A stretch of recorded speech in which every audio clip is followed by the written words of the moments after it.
Hello guys.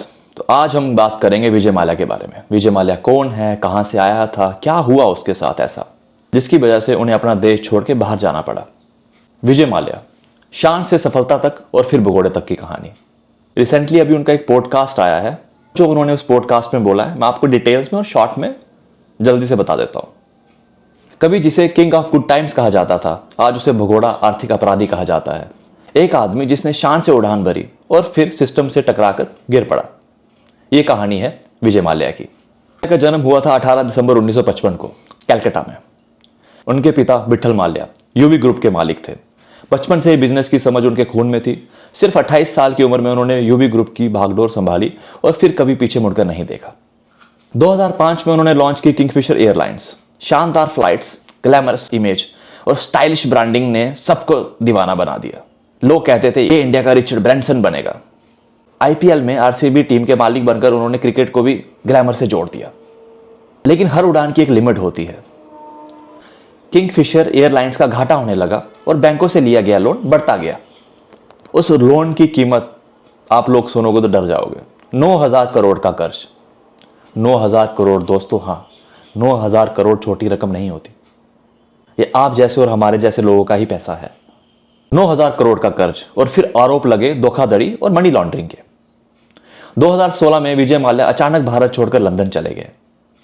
जब इतना बड़ा घोटाला होता है तो कोई भी रातों रात जा सकता है, इसमें कोई बड़ी बात नहीं है। और इससे पहले भी कई और बहुत सारे केसेस हैं ऐसे जिन्होंने इतने बड़े बड़े स्कैम और घोटाले किए और उसके बाद वो इंडिया में नहीं दिखे कभी।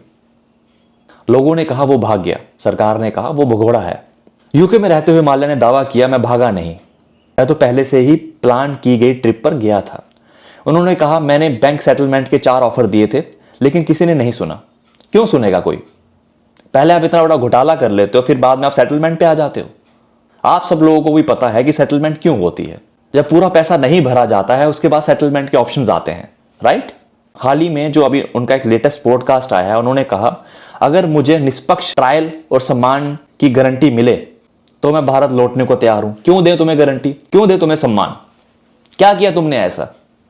लोगों को लूट के चले गए। जो भारत आगे बढ़ने के लिए दिन रात मेहनत कर रहा है, ऐसे ही कुछ लोग एक झटके में भारत को 5 साल पीछे धकेल देते हैं। आज भी विजय माल्या लंदन में है। भारत सरकार उन्हें वापस लाने की कोशिश कर रही है, लेकिन सवाल अब भी वही है, क्या विजय माल्या सिर्फ एक असफल बिजनेसमैन है या एक ऐसा आदमी जो सिस्टम का शिकार बन गया? तो दोस्तों ये आप बताइए कि वो सिस्टम का शिकार बने कि उन्होंने शिकार किया। सबको पता है कि कोई भी ऐसे नहीं भागता है। अगर आप ठीक थे, अगर आपने कोई भी ऐसा कुछ गलत काम नहीं किया था, आपको भारत छोड़ के जाने की क्या जरूरत थी? आप भारत में बैठ के लड़ते सिस्टम से। आपके पास इतना पैसा था कि आप आराम से केस लड़ सकते थे। ऐसा तो नहीं कि आप गरीब आदमी थे जो केस नहीं लड़ पाए। सफलता सबको दिखती है लेकिन पतन की आवाज बहुत कम लोग सुनते हैं। यह कहानी सिर्फ विजय माल्या की नहीं है, यह कहानी है उस अंधी रफ्तार की जिसमें उड़ान तो है पर मंजिल का पता नहीं। अब उस चीज पे चर्चा कर लेते हैं जो उन्होंने पॉडकास्ट में बोला। विजय माल्या ने किंगफिशर एयरलाइंस की असफलता के लिए कर्मचारियों से माफी मांगी। 8 से 10 साल बाद याद आ रहा है कि माफी मांगनी चाहिए। जिन लोगों को आप बेरोजगार करके चले गए, धोखाधड़ी से इनकार। उन्होंने 9,000 करोड़ की धोखाधड़ी और मनी लॉन्ड्रिंग के आरोपों से साफ इनकार किया और कहा कि उन्होंने देश से भागने की योजना नहीं बनाई थी। सबको पता है क्या हुआ था। वापसी की इच्छा, अगर उन्हें निष्पक्ष सुनवाई और सम्मानजनक व्यवहार का भरोसा मिले तो वह भारत लौटने को तैयार हैं। क्या करेगा भारत आके? फिर से लूट के चला जाएगा? नहीं चाहिए हमें ऐसे आदमी। वो लोग चाहिए जो भारत को आगे बढ़ा सके। एक बार फिर मौका दिया जाएगा, फिर लूट के चला जाएगा, फिर 10 साल के लिए गायब हो जाएगा। उन्होंने कहा कि 2012 से 2015 के बीच उन्होंने बैंक लोन चुकाने के लिए 4 बार सेटलमेंट ऑफर दिए थे पर उन्हें स्वीकार नहीं किया गया।